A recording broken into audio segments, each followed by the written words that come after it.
Investment and portfolio management का unit 1 का part 4 है ये दोस्तों। इसमें हम देखेंगे न्यू इशू मार्केट के बारे में, ठीक, जानने की कोशिश करेंगे उसके नेचर, स्ट्रक्चर और फंक्शन, लिमिटेशंस को। तो चलिए एक-एक करके देखते हैं। तो दोस्तों न्यू इशू मार्केट को प्राइमरी मार्केट भी कहते हैं। यहाँ पर नए शेयर्स या सिक्योरिटी फर्स्ट टाइम इशू किए जाते हैं। मतलब जब एक कंपनी को पैसा चाहिए होता है अपने बिजनेस को एक्सपेंड करने के लिए, तो वो अपना शेयर लोगों को बेच देती है और इन्वेस्टर जैसे कि हम आप डायरेक्टली कंपनी से वो शेयर खरीदते हैं, ना कि कोई भी ब्रोकर या इन्वेस्टर से। ठीक, चलो एक एग्जांपल के साथ में समझते हैं। जब एलआईसी ने 2022 में अपना आईपीओ लॉन्च किया था, तो उसने अपने शेयर फर्स्ट टाइम पब्लिक को बेचे थे। पब्लिक ने एलआईसी के शेयर बाय किए थे डायरेक्टली कंपनी से। ये पूरा प्रोसेस प्राइमरी मार्केट एक्टिविटी कहलाता है। सोच लो जैसे एक नई मूवी थिएटर में फर्स्ट शो चल रहा है, तो सबसे पहली बार टिकट्स मिल रहे हैं, सबसे पहली बार टिकट्स मिल रहे हैं पब्लिक को। वैसे ही प्राइमरी मार्केट में भी कंपनी अपने शेयर्स पहली बार बेचती है पब्लिक को। ठीक, तो एक छोटा सा रिकैप लेते हैं। न्यू इश्यू मार्केट यानी कि प्राइमरी मार्केट, यहाँ कंपनी फ्रेश कैपिटल रेज करती है। इन्वेस्टर जो होते हैं डायरेक्टली बाय करते हैं कंपनी से। ठीक, और एग्जांपल देखें तो उसका एलआईसी का आईपीओ, जोमेटो का आईपीओ, पेटीएम का आईपीओ। सिंपली जब भी कंपनी मार्केट में फर्स्ट टाइम शेयर बेचती है, तो वो प्राइमरी मार्केट में बेचती है। ठीक है, आगे बढ़ते हैं। अच्छा, एक जरूरी बात और, अगर आपको मेरा पढ़ाया समझ आ रहा है या मेरी वीडियोस आपको ज़रा भी पसंद आ रही हैं, तो चैनल को ज़रूर सब्सक्राइब करना प्लीज़, और अपने दोस्तों को भी शेयर करना ताकि वो भी फ़ायदा उठा सके इन वीडियो लेक्चर्स का। आपका एक लाइक, कमेंट, शेयर मेरे लिए बहुत बड़ा मोटिवेशन और सपोर्ट है। तो इसी तरह चैनल को सपोर्ट करना, प्यार देते रहना। ठीक, चलिए आगे बढ़ते हैं। तो अब देखते हैं nature of new issue market. पहला है deals in new securities. Primary market में सिर्फ नए सिक्योरिटीज की डीलिंग होती है। यहाँ शेयर, डिबेंचर और बॉन्ड्स पहली बार इशू होते हैं पब्लिक के लिए। जैसे एक एग्जांपल से बोलूं तो जैसे कोई नई मूवी का फर्स्ट शो होता है, वैसे यहाँ पे भी शेयर का फर्स्ट रिलीज होता है। ठीक है, पहली बार मार्केट में आता है वो। दूसरा नेचर है फंड रेजिंग प्लेटफॉर्म। ये मार्केट कंपनीज के लिए एक फंड रेजिंग प्लेटफॉर्म की तरह है। कंपनी को अगर बिजनेस एक्सपेंड करना हो, नए प्रोजेक्ट शुरू करने हो या मॉडर्नाइजेशन करनी हो, तो वो यहीं से पैसा उठाती है अपने शेयर्स को पब्लिक को बेच के। ठीक है, तीसरा है direct link between companies and investors. Primary market में एक डायरेक्ट कनेक्शन बनता है कंपनी और इन्वेस्टर के बीच। यहाँ पे कोई प्रीवियस ओनर नहीं होता, इन्वेस्टर सीधा कंपनी से ही शेयर खरीदता है। ठीक, चौथा है वन टाइम सेल। और एक बहुत ज्यादा इंपॉर्टेंट बात, प्राइमरी मार्केट में हर सिक्योरिटी सिर्फ एक ही बार बेची जाती है। जब वो फर्स्ट टाइम इशू होती है, उसके बाद अगर ट्रेड होता है तो वो होता है सेकेंडरी मार्केट में। ठीक है, मतलब आप कभी भी आईपीओ खरीदो, तो वो अगर अलॉटमेंट अगर आपकी किस्मत से हो भी जाए, तो आप उसको बस एक बार ही सेल कर सकते हो। बाद में आपको फिर वो सेकेंडरी मार्केट पे या स्टॉक एक्सचेंज से या ब्रोकर से ही खरीदना पड़ेगा। ठीक है, पांचवा है नो फिजिकल लोकेशन। अब इंटरेस्टिंग फैक्ट ये है कि न्यू इशू मार्केट का कोई फिक्स्ड फिजिकल लोकेशन नहीं होता। ये सिस्टम ऑपरेट करता है मर्चेंट, बैंकर्स, ब्रोकर्स और फाइनेंशियल इंस्टीट्यूशंस के थ्रू। पूरा एक्सेस इलेक्ट्रॉनिकल और इंस्टीट्यूशनल होता है। ठीक, छठवा है regulated by SEBI. Primary market SEBI के रेगुलेशंस के अंडर चलता है ताकि इन्वेस्टर के राइट प्रोडक्ट हों और ट्रांसपेरेंसी बनी रहे। सातवां है टाइप्स ऑफ इश्यूज। पहला होता है पब्लिक इश्यूज। जब शेयर जनरल पब्लिक को दिए जाते हैं, जैसे एलआईसी, आईपीओ, ठीक, तो उनको पब्लिक इशू कहते हैं। दूसरा है राइट इशू। जब कंपनी अपने एग्जिस्टिंग शेयर होल्डर्स को शेयर्स ऑफर करती है, नए शेयर या फिर और अलग कोई भी एक्स्ट्रा शेयर्स। ठीक, तीसरा यानी कि प्राइवेट प्लेसमेंट। जब शेयर सिर्फ सिलेक्टेड इन्वेस्टर को दिए जाते हैं, जैसे बिग इंस्टीट्यूशन और एचएनआईएस, तो उसको कहते हैं प्राइवेट प्लेसमेंट। आठवां है इंटरमीडिएटरीज इन्वॉल्व। प्राइमरी मार्केट में कई इंटरमीडिएट्स इन्वॉल्व होती हैं, जैसे merchant bankers, underwriters, brokers, financial institutions. ये लोग कंपनी को हेल्प करते हैं शेयर इशू और मार्केट करने में। ठीक, तो अब आपको क्लियर हो गया होगा कि प्राइमरी मार्केट क्या करती है और कैसे करती है। ठीक, आगे बढ़ते हैं। अब टॉपिक है structure of new issue market. क्या स्ट्रक्चर होता है न्यू इशू मार्केट का? तो पहला है इशूइंग कंपनी, यानी वो कंपनी जो अपने शेयर या डिवेंचर को फर्स्ट टाइम पब्लिक को बेच रही होती है। ठीक, तो कंपनी का मेन गोल होता है कैपिटल रेज करना, बिजनेस एक्सपेंशन के लिए और मॉडर्नाइजेशन करना या नए प्रोजेक्ट के लिए फंड रेज करना। तो एग्जांपल से देखें तो जब LIC ने अपना IPO निकाला था तो वो इशूइंग कंपनी थी। जो कंपनी अपना IPO लाती है, पहली बार मार्केट में शेयर अपना इशू करती है, तो वो इशूइंग कंपनी होती है। दूसरा है इन्वेस्टर।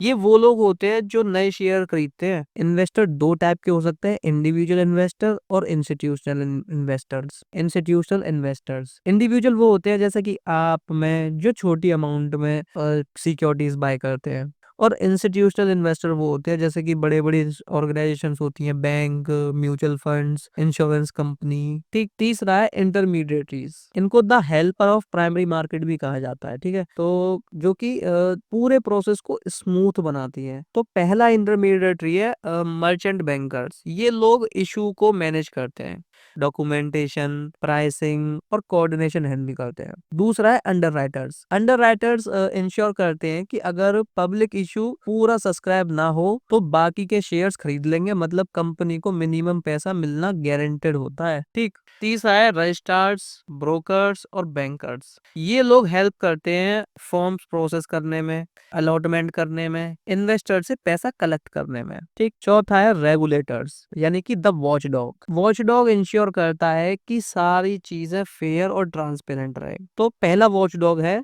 सेबी। ये पूरा इशू प्रोसेस को सुपरवाइज करता है, रूल सेट करता है और इन्वेस्टर के राइट को प्रोटेक्ट करता है। दूसरा है स्टॉक एक्सचेंज। जब इशू खत्म हो जाती है तो कंपनी के शेयर्स को लिस्टिंग अप्रूवल देता है ताकि वो शेयर सेकेंडरी मार्केट में ट्रेड हो सके। ठीक है, तो एक छोटा सा रिकैप लेते हैं। तो इशूइंग कंपनी जो कैपिटल रेज करती है, इन्वेस्टर जो शेयर खरीदता है, इंटरमीडिएटरी जो प्रोसेस को हैंडल करता है और चौथा रेगुलेटर जो पूरे सिस्टम को मॉनिटर करते हैं। ठीक है, आगे बढ़ते हैं। अब देखते हैं functioning of new issue market यानी प्राइमरी मार्केट में काम कैसे होता है। ठीक, तो पहला फंक्शन है प्रिपरेशन ऑफ प्रोस्पेक्टस। कंपनी जो है अपनी पूरी डिटेल को पब्लिश कर देती है, जैसे कि बिजनेस क्या करता है, पैसा कहाँ यूज होगा, प्राइस ऑफ इशू कितना है, मतलब इन्वेस्टर को पूरी इंफॉर्मेशन मिलती है ताकि वो इन्फॉर्म डिसीजन ले सके। दूसरा है filing with SEBI. Prospectus SEBI के रूल्स के अकॉर्डिंग अप्रूव और रजिस्टर्ड होता है। इसका मतलब इन्वेस्टर प्रोटेक्शन और ट्रांसपेरेंसी इंश्योर होती है। अब आते हैं method of issuing new securities. ये अलग अलग तरीके होते हैं जिससे कंपनीज अपना शेयर या डिवेंचर पब्लिक को बेचती है। तो पहला मेथड है पब्लिक इशू यानी कि IPO, FPO। दूसरा राइट इशू। तीसरा है प्राइवेट प्लेसमेंट। चौथा है प्रेफरेंशियल अलॉटमेंट। ठीक है, प्रेफरेंशियल अलॉटमेंट का मतलब होता है जो शेयर्स होते हैं प्रमोटर्स को या स्पेसिफिक इन्वेस्टर को अलॉट कर दिए जाते हैं। ठीक है, प्राइवेट प्लेसमेंट का मतलब होता है जो शेयर जो होते हैं वो सिलेक्टेड इन्वेस्टर्स हों या इंस्टीट्यूशंस हों, उनको सेल कर दिए जाते हैं। ठीक है, और राइट इशू का मतलब है शेयर को एग्जिस्टिंग शेयर होल्डर को ही ऑफर कर दिए जाते हैं दोबारा से। ठीक, और IPO का तो आपको पता ही है कि शेयर जनरल पब्लिक के लिए अवेलेबल होते हैं। ठीक, चौथा है इशू ओपनिंग एंड सब्सक्रिप्शंस। मतलब इन्वेस्टर शेयर्स के लिए अप्लाई करता है और पेमेंट करते हैं इशू पीरियड के दौरान। सिंपल वर्ड्स में जैसे मूवी टिकट बाय कर रहे होते हैं तो फर्स्ट शो के लिए। ठीक है, पांचवा है अलॉटमेंट ऑफ सिक्योरिटीज। डिमांड के बेसिस पे शेयर जो होते हैं वो इन्वेस्टर को अलॉट कर दिए जाते हैं और डिमांड ज्यादा है तो लॉटरी या प्रोराटा बेसिस फॉलो होता है। ठीक है, अब बात करते हैं न्यू इशू मार्केट के लिमिटेशंस के बारे में। ये समझना इंपॉर्टेंट है क्योंकि हर मार्केट के एडवांटेज के साथ साथ कुछ चैलेंजेस भी होते हैं। ठीक है, तो एक एक करके समझते हैं इनको। तो पहला लिमिटेशन है लैक ऑफ लिक्विडिटी। जब मार्केट में न्यू शेयर्स इशू होते हैं तो इन्वेस्टर उन्हें परचेस करता है तो लेकिन इमीडिएटली उन्हें सेल नहीं कर सकता। शेयर तभी ट्रेड होंगे जब वो स्टॉक एक्सचेंज पर लिस्ट हो जाएंगे। ठीक है, दूसरा हाई कॉस्ट। कंपनी को नए शेयर इशू करने में काफी एक्सपेंसेस होते हैं,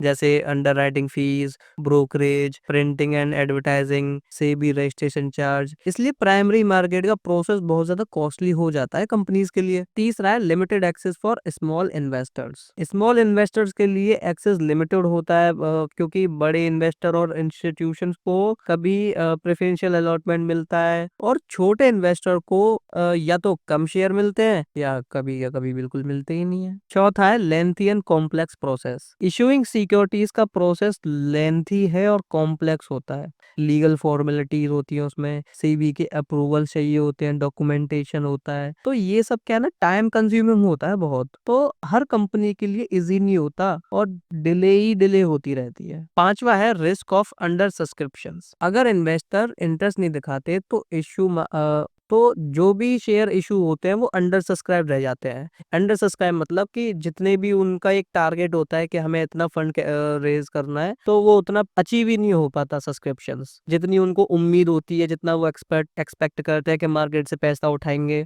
तो वो उतना उसके शेयर सब्सक्राइब नहीं हो पाते, तो उसको कहते हैं अंडर सब्सक्रिप्शंस। छठवा है dependence on market conditions. Market sentiment भी इंपॉर्टेंट है। अगर मार्केट का मूड वीक है, इवन अच्छा कंपनीज को भी इन्वेस्टर अट्रैक्ट करने में भी प्रॉब्लम होती है। सातवां है पॉसिबिलिटी ऑफ मिसलीडिंग प्रोस्पेक्टस। कुछ कंपनीज अपने प्रोस्पेक्टस में प्रॉफिट को ओवरस्टेट कर सकती हैं या रिस्क को हाइड कर सकती हैं ताकि ज्यादा इन्वेस्टर अट्रैक्ट हो जाए, तो ये इन्वेस्टर के लिए रिस्क क्रिएट कर देता है। आठवां है लिमिटेड अवेयरनेस अमॉन्ग इन्वेस्टर्स। ये लास्ट लिमिटेशन है क्योंकि बहुत सारे इन्वेस्टर को पता नहीं होता है कि नए शेयर कैसे बाय करते हैं और वो हेजिटेट करते हैं इन्वेस्ट करने में। ठीक है, अब देखते हैं मीनिंग ऑफ ट्रेडिंग सिक्योरिटीज। तो सबसे पहले ट्रेडिंग ऑफ सिक्योरिटीज का क्या मतलब होता है। ये प्रोसेस होता है जहां इन्वेस्टर अपने फाइनेंशियल इंस्ट्रूमेंट्स जैसे शेयर, बॉन्ड, डिवेंचर, डेरिवेटिव्स एक दूसरे के बीच में बाय और सेल करते हैं, यूजुअली स्टॉक एक्सचेंज के थ्रू, यानी कि एनएसई और बीएसई पे। ठीक, तो यहाँ एक इम्पोर्टेंट बात ये है कि कंपनी को पैसा डायरेक्टली नहीं मिलता। ओनरशिप एक इन्वेस्टर से दूसरे इन्वेस्टर के पास ट्रांसफर होती है एग्रीड प्राइस पे। ठीक है, अब देखते हैं इक्विटी सिक्योरिटीज यानी कि शेयर या स्टॉक। ठीक, इक्विटी यानी शेयर रिप्रेजेंट करते हैं आपका ओनरशिप एक कंपनी में। तो रिटर्न में आपको क्या मिलता है, आपको प्रॉफिट मिलता है दो तरह से, डिविडेंड के रूप में, दूसरा कैपिटल एप्रिसिएशन। डिविडेंड मतलब कंपनी के प्रॉफिट में से शेयर, ठीक, और कैपिटल एप्रिसिएशन मतलब शेयर्स के प्राइस बढ़ने पर जो प्रॉफिट मिलता है। तो ये ट्रेड होते हैं स्टॉक एक्सचेंज पे जैसे एनएसई पे, बीएसई पे। ठीक है, तो एग्जांपल से समझते हैं। तो अगर आप 50 शेयर टाटा मोटर्स के खरीदते हो 950 पर, तो आप टाटा मोटर्स के पार्ट ओनर बन जाते हो। ठीक है, और फीचर्स देख लेते हैं इक्विटी ट्रेडिंग के। तो इसमें क्या होता है, प्राइस डेली फ्लक्चुएट होते हैं डिमांड और सप्लाई के बेसिस पे। प्रॉफिट का मतलब होता है डिविडेंड मिलना प्लस पे कैपिटल गेन होना। ठीक है, तो दो टाइप की ट्रेडिंग्स होती हैं, इंट्राडे ट्रेडिंग्स और डिलीवरी बेस पे। इंट्राडे में क्या होता है कि सेम डे ही हम बाय और सेल कर सकते हैं, और डिलीवरी बेस पे क्या होता है कि शेयर्स को होल्ड करके हम ट्रेडिंग कर सकते हैं उनको, या बाद में भी कभी भी जब हमारा मन करे उनको सेल कर सकते हैं। दूसरी सिक्योरिटी है डेब्ट सिक्योरिटी, उनको डिवेंचर भी कहते हैं, बॉन्ड भी कह सकते हैं। तो डेब्ट सिक्योरिटी रिप्रेजेंट करता है आपका लोन कंपनी या गवर्नमेंट को, यानी आप क्रेडिटर बन जाते हो, ओनर नहीं। ओनर सिर्फ इक्विटी वाले होते हैं, आप तो सिर्फ एक लोन दे रहे हो डेब्ट, अगर आपने डेब्ट सिक्योरिटी ले रखी है तो इसमें आपको रिटर्न फिक्स्ड इंटरेस्ट मिलता है या कूपन कह लो। ठीक है, ये पीरियोडिकली हो सकता है, जैसे कि आपको क्वार्टरली मिले, हाफ ईयरली मिले या एनुअली मिले, वो कंपनी पॉलिसी जो भी उसके प्रोस्पेक्टस में होगा वो होगा। ठीक है, दूसरा रिटर्न होता है प्रिंसिपल रिपेमेंट एट मैच्योरिटी, मतलब कि आपने जितना भी लोन दिया है क्रेडिट पे वो आपको मैच्योरिटी पीरियड पे सारा वापस हो जाएगा इंटरेस्ट के साथ में, और जो भी आपका रिटर्न है। ठीक, तो ये भी ट्रेड स्टॉक एक्सचेंज पे ही होते हैं। ठीक है, तो इसका एग्जांपल समझते हैं। अगर आप रिलायंस डिवेंचर बाय करते हो 1000 फेस वैल्यू के साथ में 8% का इंटरेस्ट के लिए 5 साल के लिए, तो आप कंपनी को लोन दे रहे हो और फिक्स रिटर्न अर्न करेंगे। ठीक, तो इसके कुछ फीचर्स होते हैं डेब्ट ट्रेडिंग के, इसका पहला है कि लेस रिस्की होता है इक्विटी से, और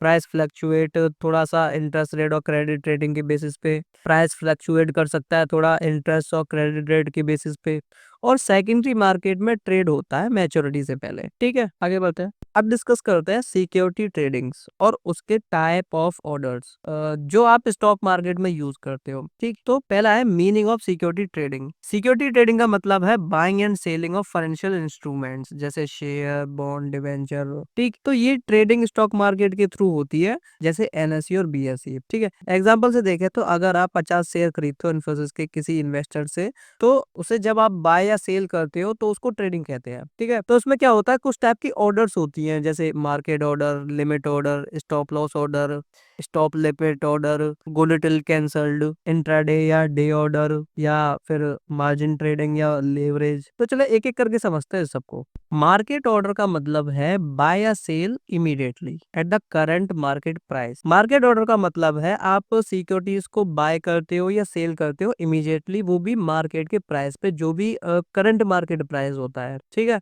तो एग्जांपल से देखते हैं। इन्फोसिस के शेयर का करंट मार्केट प्राइस है 1500। ठीक, तो इन्वेस्टर ने क्या किया, 10 शेयर को ऑर्डर कर दिया मार्केट प्राइस पे, तो जो ऑर्डर एग्जीक्यूट होगा वो इमीडिएटली 1500 के हिसाब से होगा, क्योंकि मार्केट प्राइस तो 1500 चल रहा है। तो कितना हो गया, वो 15,000 बन गया उसका पूरा टोटल पोर्टफोलियो। तो सिंपल वर्ड्स में, जैसे आप कभी शॉप पर जाते हो और जो प्राइस वो बता रहा है कि भाई मैं तो इतने पे दूंगा, तो उसी प्राइस पे आप तुरंत बाय कर लेते हो। ठीक है, दूसरा है लिमिट ऑर्डर। लिमिट ऑर्डर का मतलब होता है सिक्योरिटीज को बाय करना किसी स्पेसिफिक प्राइस पे या फिर किसी और अच्छे प्राइस पे।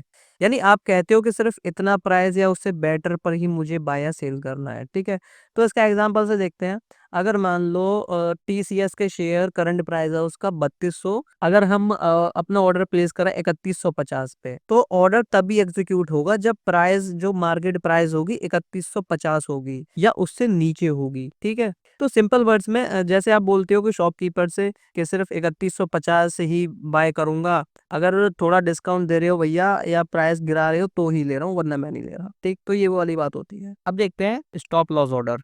Stop loss order automatically sell करता है सिक्योरिटीज को अगर प्राइस का एक सर्टेन लेवल नीचे गिर जाए, मतलब आप अपने लॉस को लिमिट कर सकते हो। ठीक है, अच्छा एक एग्जांपल देखते हैं। अगर हमने रिलायंस के शेयर 2500 पे खरीदे हैं, तो हम क्या करेंगे, एक स्टॉप लॉस सेट करेंगे 2400 पे। ठीक है, तो इससे क्या होगा कि हमारा जो घाटा होगा वो सिर्फ 100 के हिसाब से होगा, लेकिन उससे ज्यादा का नहीं होगा। ठीक है, लेकिन घाटा तो होगा, इतनी तो बात है। तो किसमें क्या होता है कि शेयर ऑटोमेटिकली सेल हो जाते हैं अगर प्राइस गिर के 24 से हो जाए या उससे नीचे चले जाए तो। ठीक है, तो सिंपल वर्ड्स में जैसे आप बोलते हो प्राइस इतना गिर गया तो तुरंत सेल कर दो ताकि लॉस ज्यादा ना हो, लेकिन लॉस तो कंफर्म है ही है। चौथा है stop limit order. Stop limit order एक कॉम्बिनेशन होता है स्टॉप लॉस और लिमिट ऑर्डर का। मतलब आप डिसाइड करते हो कि स्टॉप प्राइस और मिनिमम लिमिट प्राइस, और शेयर इस रेंज में ही सेल होते हैं। मतलब कि आप डिसाइड करते हो स्टॉप प्राइसेस को और मिनिमम लिमिट प्राइस को। इसमें क्या, और शेयर जो है सिर्फ इसी रेंज में ही सेल होते हैं। ठीक है, एग्जांपल से देखते हैं। तो अगर हमने टीसीएस के शेयर बाय किए हैं 3000 के और हमने स्टॉप लिमिट सेट की है 2950 पे, तो लिमिट प्राइस क्या होगा, 2940 होगा। ठीक है, तो शेयर सिर्फ तभी सेल होंगे अगर प्राइस 2950 तक गिर जाता है, लेकिन 2940 से नीचे नहीं जाएगा। ठीक है, मतलब कि आपका लॉस और प्राइस कंट्रोल ये दोनों देता है। अब देखते हैं गुड टिल कैंसल्ड यानी जीटीसी ऑर्डर। जीटीसी ऑर्डर तब तक एक्टिव रहता है जब तक एग्जीक्यूटेड ना हो या मैनुअली कैंसिल ना किया जाए खुद से। तो इसको एग्जांपल से देखते हैं। अगर हमने 50 इन्फोसिस के शेयर खरीदे हैं 1480 पे, तो अगर ऑर्डर आज एग्जीक्यूट नहीं हुआ तो ये वैलिड रहेगा जब तक आप कैंसिल नहीं करते। मतलब आपको बार बार ऑर्डर प्लेस करने की जरूरत नहीं पड़ती। आपने क्या किया कि सिर्फ ऑर्डर प्लेस कर दिया 1480 पे, और वो जब तक 1480 नहीं आएगा वो जब तक वैलिड रहेगा। ठीक है, अब है इंट्राडे यानी कि डे ऑर्डर। इंट्राडे ऑर्डर का मतलब होता है सिर्फ उसी ट्रेडिंग दिन के लिए वैलिड। अगर ऑर्डर एग्जीक्यूट नहीं हुआ तो ऑटोमेटिकली कैंसिल हो जाता है। ठीक है, तो इसको एग्जांपल से देखते हैं। अगर हमने एचडीएफसी बैंक के